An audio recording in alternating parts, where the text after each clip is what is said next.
Salut les gars, c'est JCOM.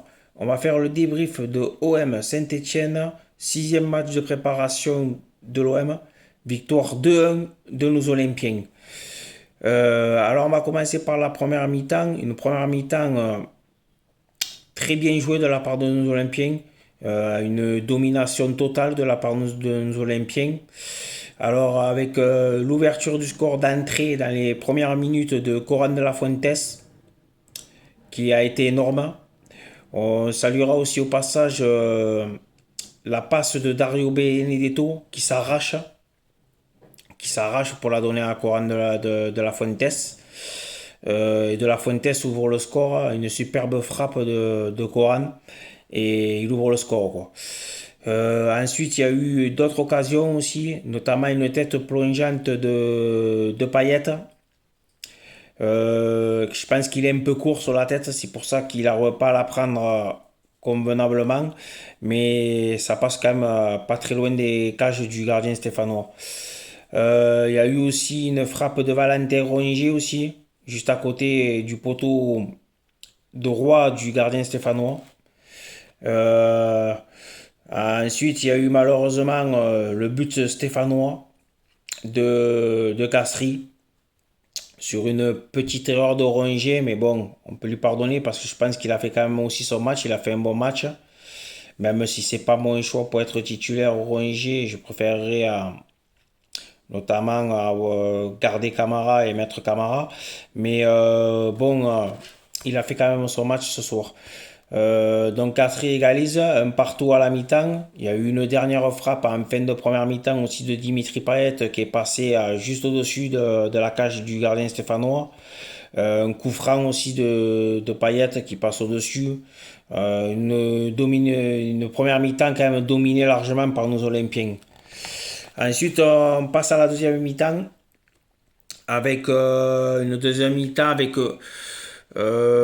quelques occasions de la part des Marseillais, mais on a eu juste les 10 premières minutes où on s'est fait un petit peu bouger par Saint-Etienne, mais on n'a pas été non plus mis en danger, à part à une ou deux situations, quoi. Mais après, ça a été quand même, la défense a été solide. Euh, la défense d'entrée qu'il avait alignée déjà, Saliba, Balardi et à ma vie, les trois de derrière m'ont plu. J'ai trouvé une défense quand même assez solide. Balardi qui a fait un grand match ce soir. Il n'a pas fait d'erreur. Il a fait vraiment un bon match. Donc il faut qu'il continue comme ça, quoi. Du moment quand il fait pas d'erreur, quoi, il fait des grands matchs. C'est ce qui lui manquait, de ne pas faire d'erreur. Et ce soir, il n'en a pas fait, donc c'est bien. Tant mieux pour nous. Euh, Après, il y a eu les entrées aussi de Luan Pérez qui est rentré aussi qui a fait une bonne entrée aussi. C'est rassurant qu'on a plusieurs possibilités en défense, donc c'est bien. Alvaro aussi qui est rentré. Sombre, le petit juste truc qui est négatif, c'est que j'ai oublié d'en parler d'ailleurs. En première mi-temps, Mandanda s'est blessé. En fait, il s'était blessé à l'échauffement. Il doit passer un IRM pour savoir si c'est nos douleurs à la cuisse ou au genou. Donc on le saura dans, je pense, demain matin. Euh, J'espère que ça ne sera pas une longue blessure. Déjà que Paul Lopez n'est pas encore apte à jouer par rapport à son épaule. Donc c'est le petit Simon qui pour le moment va devoir garder les cages de l'OM. Ce soir, il a fait son match, le petit Simon. Bon, il n'a pas eu vraiment de grosses choses à faire, tellement qu'on a dominé ce match quand même. Après, on reprend la deuxième mi-temps, pardon, c'était le petit passage par rapport à Mandanda et tout ça. Donc, en deuxième mi-temps, on a eu quelques situations, notamment par l'entrée d'Under qui a su provoquer, quoi. Ça a été beaucoup de frappes contrées par la défense stéphanoise. Mis à part les 5-10 premières minutes que Saint-Etienne a eu quand même un petit peu de jeu dans notre camp. Après, on a repris le dessus encore. Ensuite, il y a eu pas mal de débordements aussi de Coran de la Fuente qui a fait un énorme match, comme j'ai dit. Il est sorti après, il a été remplacé par Luis Enrique. qui a fait son match aussi d'ailleurs. Et en fin de match, l'OM a marqué sur corner une tête bien placée de Alvaro qui permet à l'OM de l'emporter de 1. Voilà, en gros. Bon, on retiendra surtout la première mi-temps, même si s'il y avait un partout à ce moment-là, on aurait pu avoir un score plus sévère.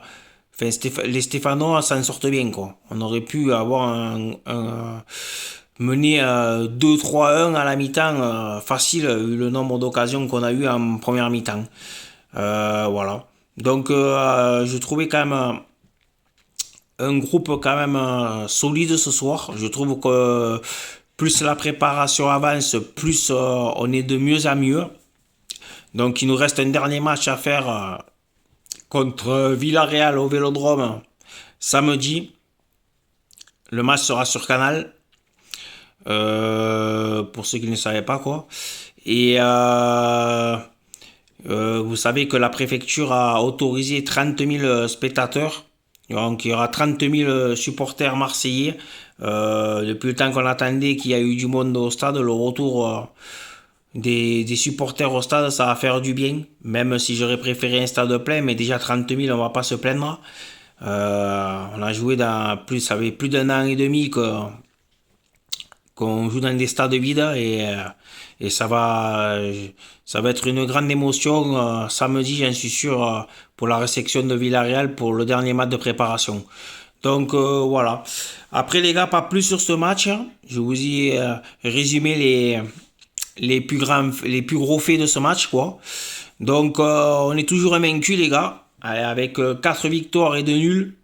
Donc c'est bon pour la confiance avant d'attaquer le championnat à Montpellier le 8 août. On jouera le dimanche soir contre Montpellier. Ça sera sur Amazon, la nouvelle chaîne qui a obtenu les droits de Ligue 1 de foot, quoi.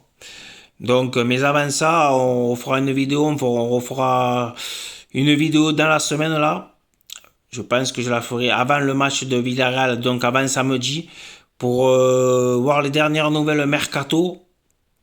Donc, apparemment, mauvaise nouvelle pour Almeida. Vous savez que apparemment, d'après les médias et certains médias, il serait proche du club américain, l'Atalanta je sais plus son United, pardon, voilà United. Donc, il serait plus proche de rejoindre la MLS apparemment. Après, est-ce que c'est vrai ou pas, ça je sais pas. C'est d'après les dernières infos de certains médias. Donc ça, c'est pas une bonne nouvelle, mais bon, tant pis, et si c'est malheureux, mais s'il vient pas, eh ben, on devra faire ça sans. Si on a un Dimitri Payet qui a été aussi bon que dans la préparation, on devrait quand même s'en sortir. Donc j'espère que Payet continuera à faire des bons matchs comme il a fait en préparation, quoi, pour le championnat et les échéances européennes, etc. Donc voilà. Je voulais vous dire aussi qu'on fera aussi le tirage au sort de l'Europa League. Il aura lieu le 27 août. On connaîtra nos adversaires pour la phase de poule. Donc je vous tiendrai au courant. Je vous le rappellerai avant cette date-là. Sinon, voilà, pas plus après. On se donne rendez-vous pour le match face à Villarreal. Ça, on fera un débrief de ce match-là. Mais avant ça, on fera, comme je vous ai dit, une vidéo spéciale Mercato. Je pense que je vous la ferai vendredi. Donc, on prendra des nouvelles, notamment du joueur qu'on attend aussi, c'est Polirola. J'espère qu'il va pas tarder à arriver, j'espère, parce que on a besoin d'un arrière droit, on n'a pas d'arrière droit, donc et on prendra aussi d'un autre arrière droit qu'on suit aussi, c'est Daniel Valls. Donc voilà. Sur ce les gars, je remercie tous mes abonnés. Pour ceux qui se sont pas abonnés, vous pouvez vous abonner. Partagez aussi avec vos proches, avec vos amis, ça fait rouler la chaîne comme je vous ai dit. Et activez la cloche pour rien manquer de mes vidéos. Donc voilà, on se donne rendez-vous vendredi pour une spéciale Mercato. Et bonne soirée les gars. Allez, ciao ciao.